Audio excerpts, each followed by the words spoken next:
acompañarnos esta tarde a este concierto, que realmente es un concierto no tan concierto, porque nosotras lo que traemos hoy aquí es una selección de obras que hemos hecho.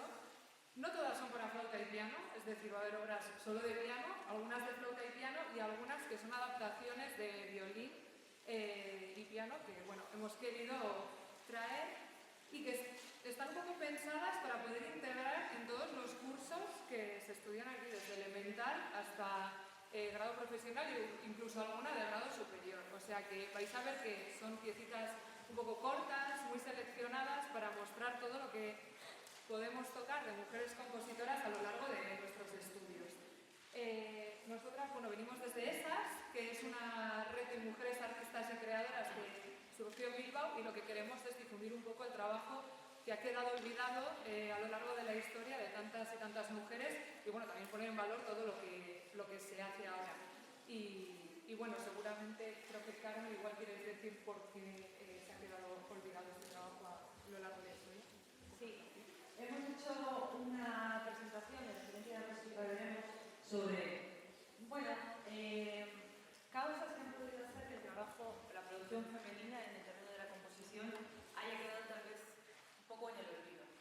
A través de estos puntos que iremos viendo, por ejemplo, sobre el primero, pone que se consideraba, hasta entrado el siglo XX, que las mujeres no tenían tanta la capacidad de ser compositoras porque carecían de genio, que era una cualidad más masculina. El genio sí que es una cualidad que permite crear obras, mientras que el talento es algo que se entrena y que te puede hacer realmente talentosa en lo que haces, ¿no? y tener una buena habilidad, pero es un entrenamiento, no es algo con lo que se nace. Esto era una creencia a la que muchas mujeres tuvieron que enfrentarse para pasar barreras, porque habían crecido con esto. Otra podría ser que la música no formara parte de la educación musical como una perspectiva de profesionalización, sino más bien como un atributo o una característica que conformaban la buena esposa, que podría ser como un adorno o algo que embellecía a aquella jovencita que finalmente llegara a casarse. Entonces la educación no se planteaba como... La educación musical no se planteaba como realmente una educación para llegar a ser un profesional o con los retos o con las dificultades, sino que hasta cierto punto podían aprender, después ya para qué, no tenía sentido, porque no iban a trabajar de ello. A su vez también, hablando con esta no profesionalización y que era en el ámbito doméstico, también había instrumentos que se asociaban más a la mujer. Y por ejemplo, instrumentos como el piano, como el arpa, instrumentos que pudieran estar dentro de casa eran aquellos que eran idóneos para la mujer. En cambio, otros instrumentos, tal vez de orquesta, no se consideraban apropiados. Hasta el punto de que había instrumentos de viento, o comentábamos antes en la mesa donde hemos venido, instrumentos como el cello, que se toca con las piernas abiertas, que se consideraban instrumentos que una mujer no podía tocar, era de mal gusto, ¿no? Era algo como de no decoro. Entonces ahí se restringía también bastante a qué instrumentos podían acceder. Y finalmente también incluye aquí que las mujeres sí que en su casa, para sus reuniones de familiares o de amigas, podían componer algunas piececitas, pero siempre serían piezas de pequeño formato, con una dificultad también pues adaptada al ámbito doméstico, a aquellas personas que más de una forma amateur habían aprendido a tocar un instrumento, y no piezas o composiciones de gran formato como puede ser una ópera, una sinfonía o un oratorio, ¿no? Obras de gran formato, tanto formal, de duración, como orquestal, de plantillas amplias. Bueno, ya contextualizado un poco el concierto de hoy, vamos a empezar con una obra puede ser para flauta y piano, flautín, piano. Yo traigo el flautín porque, como lo toco poco, pues así me forzaba a tocarlo más. Es una obra de Vítězslava Kapralova. Esta mujer fue una niña prodigio que con 9 años ya estaba componiendo. Estudió en el Conservatorio de Praga fue alumna de personas como Martinú o Nadia Boulanger, que fue una pedagoga estupenda, y además dirigió, con justo ahí la Sinfonieta Militar, dirigió, y se interpretó por la BBC, y esto le dio una fama enorme. Murió muy jovencita, pero aún así fue la primera mujer en el ámbito de la música que ingresó dentro de la Academia Checa de Ciencias y Artes. Solamente había 10 mujeres y fue una de ellas. Y con esta pequeña contextualización... Sí, nos gustaría decir también, para dar buena cuenta de la importancia que tuvo esta compositora, se ve ahí que murió realmente jovencita. El estreno de la BBC fue, si no recuerdo mal, cuando tenía 19 años. Y compositores de la talla de Martinú, que él fue su profesor, pero finalmente la relación trascendió al ámbito escolar, la admiraba profundamente porque era una personalidad y un artista fascinante, ¿no? Ella destacó mucho en el campo de la composición de canciones, era el género que a ella más le gustaba, y es verdad que su lenguaje tal vez sea un poco complejo para un grado medio, pero puede ser una buena introducción a la música del siglo XX. Y por si alguien quiere saber más, porque tiene obras para combinaciones instrumentales tal vez no tan habituales, hay una página web que es cacarola.org. Esta es una sociedad que se ha creado para la difusión de la obra de esta compositora. Entonces, hay un listado con las composiciones, muchas de ellas son descargables en PDF, están abiertas, si no en la sociedad muy fácilmente te indican o bien dónde comprarlas o incluso te las facilitan. A mí me han regalado una partitura hace un par de años. Y además van incluyendo, para que se sepa la repercusión que tiene la música de esta compositora, se va incluyendo un listado con dónde y quién ha ido interpretando sus piezas. De esta forma van haciendo un seguimiento y dando visibilidad a la obra de esta compositora. Bueno, vamos a tocar ahora un par de piecitas muy chiquitinas que pueden ser, yo creo que un buen ejercicio tal vez para inicio a música de cámara o para tocar con flautín, quien empiece con el flautín, o incluso con flauta también pueden ser, como yo, con flauta también pueden ser interpretadas. Son realmente pequeñas, pero bueno, que al menos nos hacen conocer o acercarnos a esta compositora checa. Gracias.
Rosa García Scott y varios otros estuvieron también en aquella época allí. Y entró también en contacto con artistas mexicanos que también estaban trabajando en la renovación musical de la música mexicana.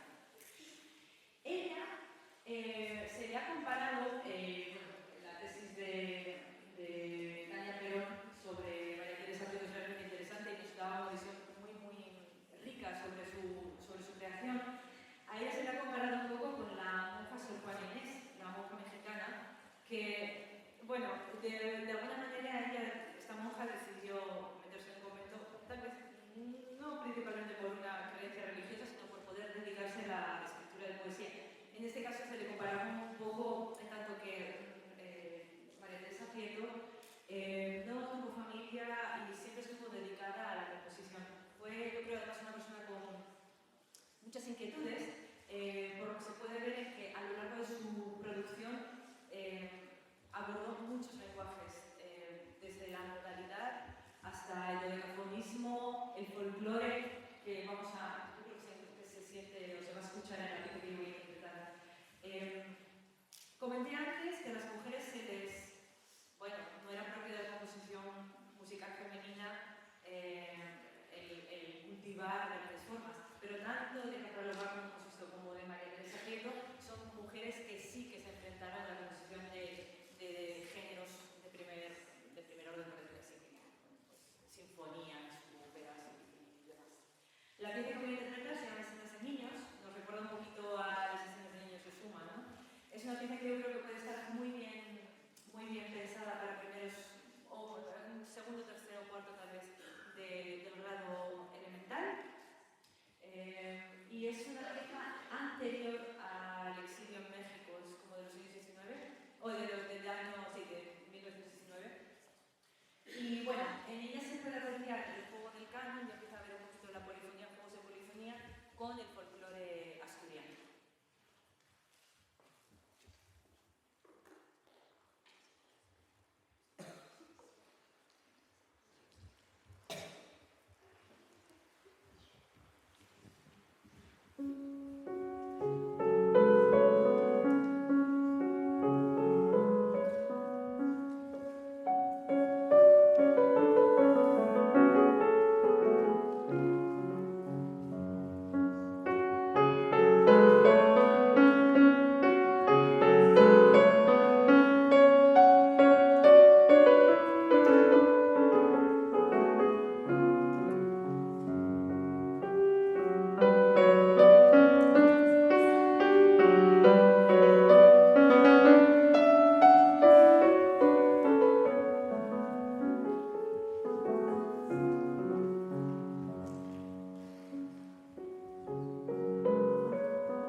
una familia, pues, una familia con dinero, de la alta sociedad.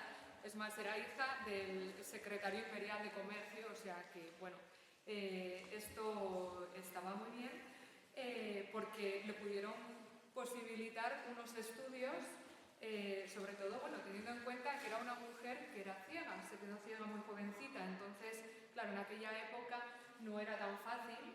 Ella lo consiguió, fue pionera en la educación inclusiva porque creó una escuela para niñas que tenían problemas de visión y bueno, destacó desde muy pequeña en la música. Esto también hizo que, bueno, la familia real pues se fijase en ella y le apoyase económicamente en su educación, no solamente en musical, en matemáticas, en historia, bueno, un poquito en todo.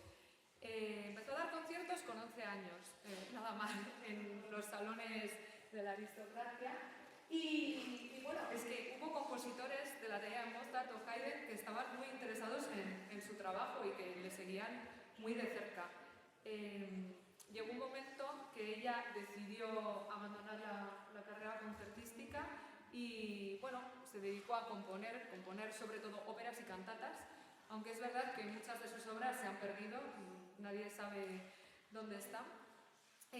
Nosotras hemos traído hoy la Siciliana, que, bueno, como anécdota realmente no se sabe si es de ella, porque había un compositor que tenía un apellido muy parecido y entonces, bueno, no están muy seguros de quién es la autoría, aunque se piensa que en principio es de María Teresa. Y simplemente como datos, esta mujer que había abierto su propia escuela fue realmente una pionera porque, claro, como no veía, trabajó muchísimo la audición. Entonces creó todo esto que hoy en día está como muy asumido, ¿no? La educación auditiva, ejercicios de intervalos, todas estas cosas. Fue la pionera en ponerlo en marcha y trabajó también muchísimo la improvisación porque decía que era la mejor manera de expresarse. Y bueno, creo que con esto ya...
ayudó a la difusión de la obra de su marido y además era, bueno, revisora o le pedía consejo tanto Brahms como Schumann sobre sus composiciones de piano, ¿no? Para un poquito ver si funcionaban o cómo funcionaban. Ella, además de ser la esposa de Robert Schumann y cuidar de Robert Schumann y difundir su obra, y ser pianista, y ser madre, y ser pedagoga, ella también componía. Aunque es verdad que en algunos de sus escritos a veces tenía, y hago referencia a lo primero que comenté del genio y el talento, ella misma en momentos desconfiaba de, uy, pero ya me atreveré yo a componer siendo mujer, ¿no? Pero bueno, por suerte compuso y tiene muchas obras, muchas canciones, trío con piano, concierto para piano. Y también tiene estas 3 romanzas, que vamos a conocer solamente la primera de ellas. Son romanzas para violín y piano, pero las hemos adaptado porque creemos que también, bueno, porque esta ocasión sea también aprovechable o útil para otros estudiantes de otros instrumentos, como puede ser el violín. Sobre ella diremos solamente que bueno, su estilo es un estilo romántico, muy en la línea de lo que se estaba produciendo en aquel momento, pero que se encuentra esa sensibilidad o un lenguaje, también tenía una voz propia, ¿no? Quiero decir que dentro de este romanticismo también se puede apreciar su personalidad. No sé si Natalia quiere añadir algo más. Bueno, pues tocamos la primera romanza de las 3 romanzas para violín.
a continuar ahora sí con una obra para flauta y piano.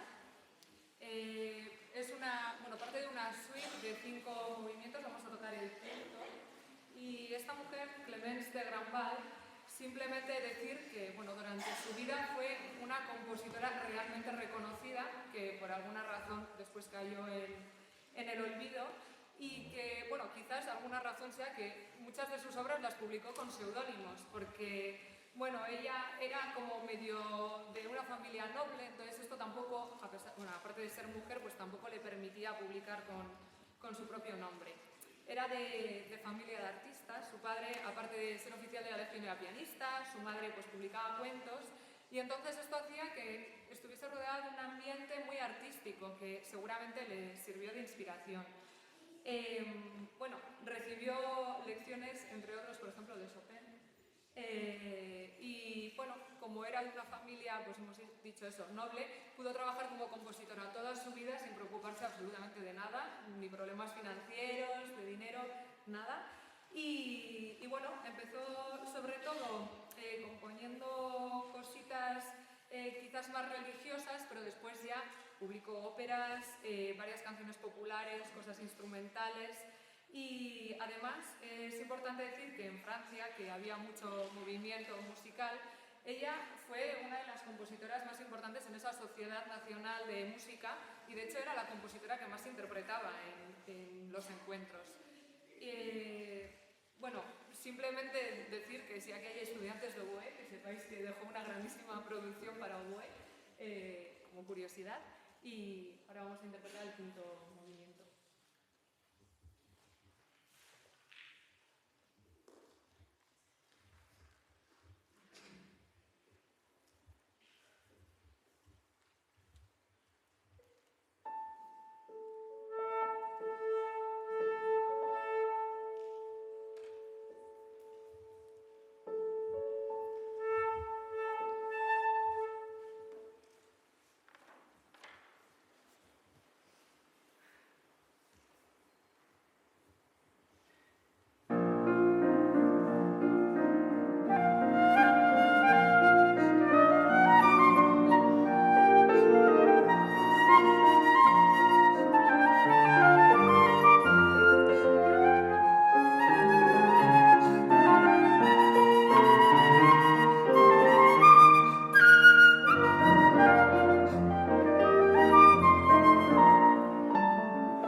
una compositora afroamericana llamada Florence Price. Esta compositora recibió la formación clásica y se formó en la herencia europea, pero la particularidad o lo más distintivo de ella es que en su obra se aprecia la fusión entre la herencia romántica europea, que había desde el conservatorio, con los espirituales de la música negra. Entonces, tiene muchas piezas en las que podemos apreciar o bien temas originales de espirituales que ella podía escuchar o cantar en la iglesia, y además también giros armónicos que nos llevan un poquito a esta música. Ella tuvo una vida realmente difícil, y no solamente por la condición de ser mujer y ser negra, sino porque además sufrió el maltrato de su marido, que le obligaron a separarse, llevar adelante ella sola a 2 hijos, y todo esto en una sociedad norteamericana en la que todavía no se había iniciado el movimiento por los derechos civiles, que vendrá unos años más tarde y que empezará a trabajar por el reconocimiento de la igualdad entre todas las personas del mundo, ¿no? Su obra, no sé si lo he dicho ya, creo que no,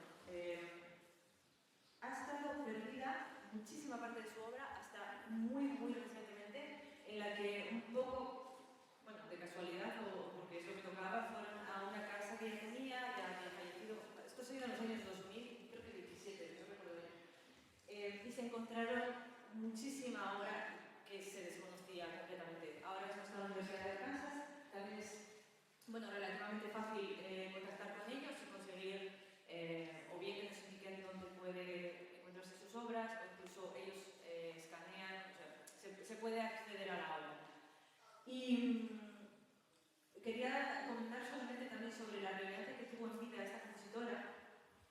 Ella, en este momento en el que se separó y tuvo que sacar adelante a su familia, a sus hijos, entró en contacto con un montón de artistas de su momento. Entre ellos la cantante, que no sé si la conocerán, que es Marian Anderson. Ella era una cantante también afroamericana que gozó de muchísimo éxito y que hubo un evento en el Memorial Lincoln para un poco el reconocimiento de esta igualdad, como decía un poco antes de ella, en el movimiento de los derechos civiles, pero en el que se empezaba a tener en cuenta, ¿no?, la diversidad social. Y Marian Anderson cantó canciones, entre muchas de las piezas, cantó canciones de Florence Price. Y este concierto fue retransmitido por televisión y fue escuchado por millones de personas, o sea que realmente su música estaba viva y se conocía en la sociedad.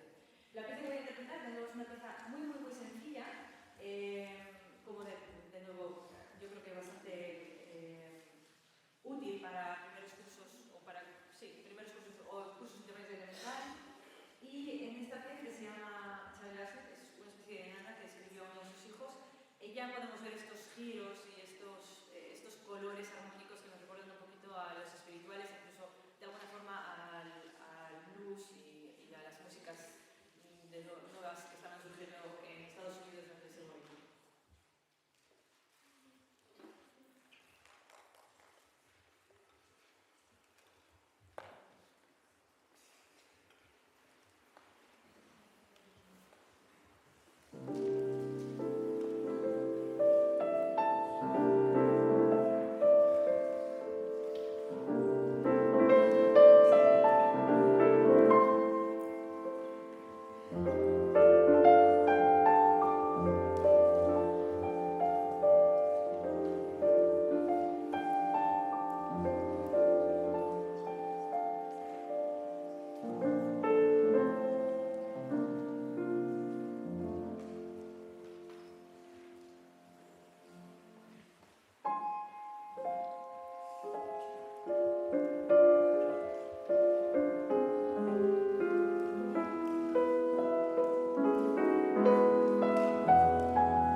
accesible por cómo estaban detalladas las bases de este concurso. Era un poco como que a una chica no le invitaban a poder presentarse para tener este premio, porque bueno, que era un poco inaccesible con el estilo de vida que se esperaba de una mujer. Pero igualmente ella lo ganó y bueno, estuvo un año tan solo en la casa.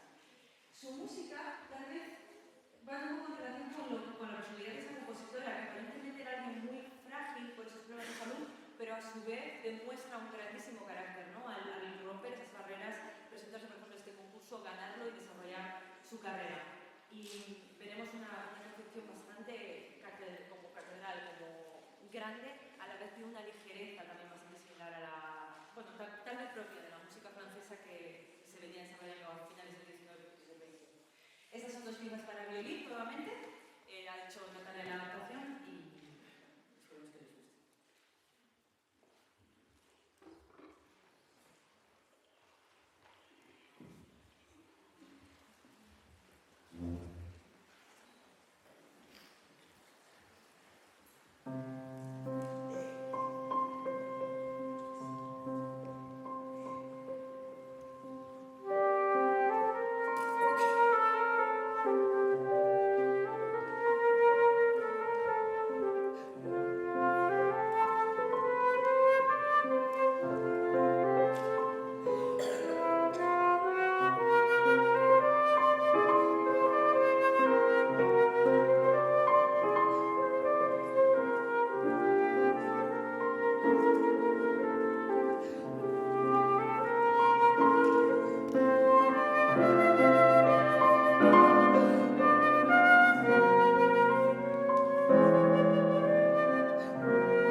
Sofía Gubaidulina, que es una compositora que actualmente creo que sigue viva.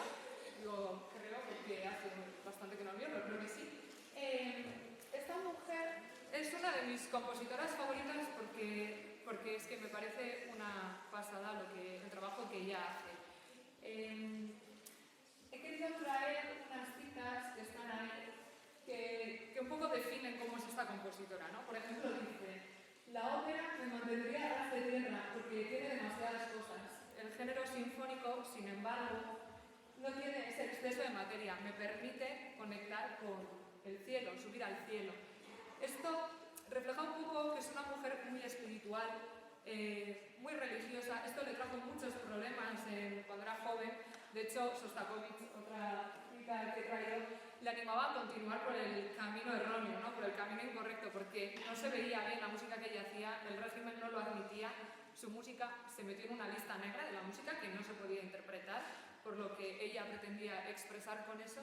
Y es una compositora que, bueno, a veces compone de una manera que nos recuerda un poco a Prokofiev, Sostakovich, este tipo de compositores, pero a veces compone de una manera que es difícil encontrar una melodía, porque ella lo que construye son sonoridades, son como atmósferas. No es el caso de la obra que traemos, en este caso pretende expresarse mediante el ritmo y bueno, es el Allegro rústico que esperamos que disfrutéis. Antes de interpretarla, pues nos gustaría agradecer mucho al Conservatorio de Burgos, a Amanda, a dirección y a toda la gente que ha hecho posible que hoy vengamos aquí, porque aunque no sea un concierto de obras virtuosísimas, creemos que es muy importante acercar a los centros formativos este tipo de obras que cualquiera de los presentes puede interpretar en un momento u otro y dar a conocer estas compositoras. Así que muchas gracias por aguantar hasta el final, por acompañarnos y